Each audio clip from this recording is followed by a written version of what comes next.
नागरकटा प्रखंड अंतर्गत भानु मोड़ में स्थित जलढक्का नदी का तट में I love Nagrakata selfie point कर काम आज से शुरू करल गेलक। ए दिन नागरकटा पंचायत समिति कर अध्यक्ष संजय कुजूर, जिला परिषद वन एवं भूमि अधिकारी गणेश उराव, पंचायत समिति कार्य अधिकारी प्रवीण सिंह झा, नागरकटा सांस्कृतिक मंच कर ओर से समाज सेवी प्रेम छेत्री, अशोक विश्वकर्मा सहित संयुक्त वन प्रबंधन समिति कर पदाधिकारी गणमन उपस्थित हुई रहे।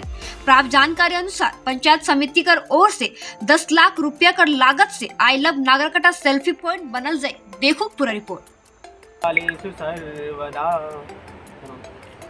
गजाननं भूतगणादिसेवितं कपितजम्बूफलचारुभक्षणम् उमासतं शोकविनाशकारकं नमामि विघ्नेश्वर पंकजम।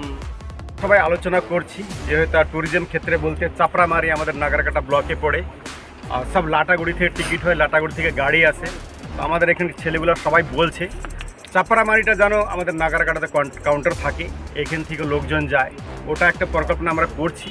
প্লাস এই জায়গাটা যে দেখছেন আপনারা, এটা আমরা অলরেডি এনবিডিডিকে একটা প্রপোজাল পাঠিয়েছিলাম প্রায় 3.5 কোটি টাকা এখানে একটা বিউটিফিকেশনের জন্য, কিন্তু ওটাই ফরেস্ট ডিপার্টমেন্ট জমিন বলেই প্রবলেম হয়েছে।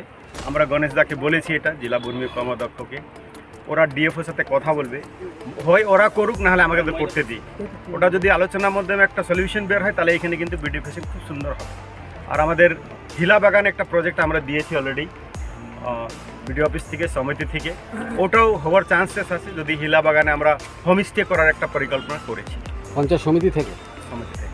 ওটা পাঠানো হয়েছে, ওটা অলরেডি পাঠানো হয়েছে। যদি ওটা স্যাংশন হয়ে যায়, অ্যাপ্রুভড হয়ে যায়, তাহলে হিলা বাগান কিন্তু একটা ট্যুরিজম ক্ষেত্র হবে। এখানে ভানু রবি মোড় কি সৌন্দর্যায়নের কোনো পরিকল্পনা আছে? ওটা আমরা অলরেডি বাউন্ডারির জন্য টেন্ডার করে দিয়েছি। ওখানে সুন্দর একটা অ্যাঙ্গেল দিয়ে ফেন্সিং হবে, সুন্দর একটা গেট হবে। এটাও আমরা 2-4 দিন মধ্যেই ওটা ওপেনিং করে ওটা কাজ শুরু করে দেবো।